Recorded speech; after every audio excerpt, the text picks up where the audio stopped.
I just want to make a quick video to show how the power button that I made works. So these one are fully lit, all the pies are running. To power it down, just hold it for 5 seconds, it'll start blinking while you hold it down. And then when it's registered you want to power off, the light will turn on back solid. And then you can see the activity lights over here is going on. The pie is powering itself down, and there you go, it shut down completely.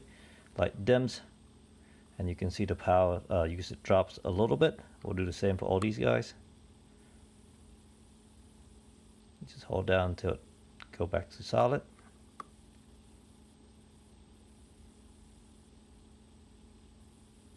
And I tilt the board a little bit so that hopefully you can see the activity light down here, but I'm not sure that you can or not. I'm going to shut all of them down.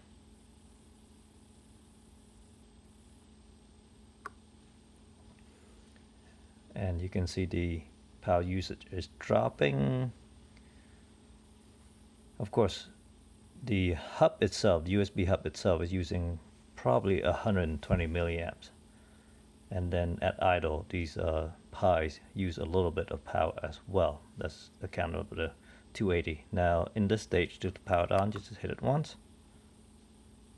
And you can really see the activity light down there very well. So let's turn on the very top one so you can see the activity light going. And once the pie boot up, then the light will turn on bright again. Let's power all of them up. And you can see the power usage spiking up.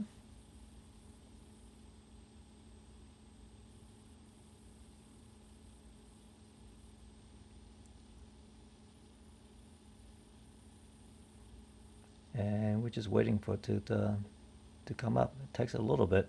These things are going through a full boot up cycle.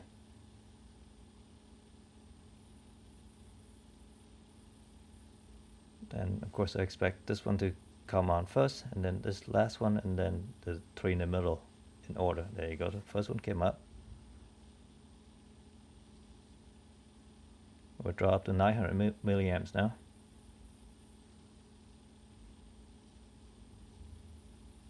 Almost an amp. Oh, there you go, just crossed an amp.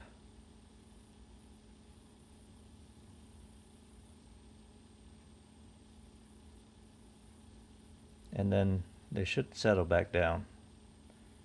I think they just run about 700 milliamps. There you go, they are all back up. So that's how the power buttons that I made work. Cheers.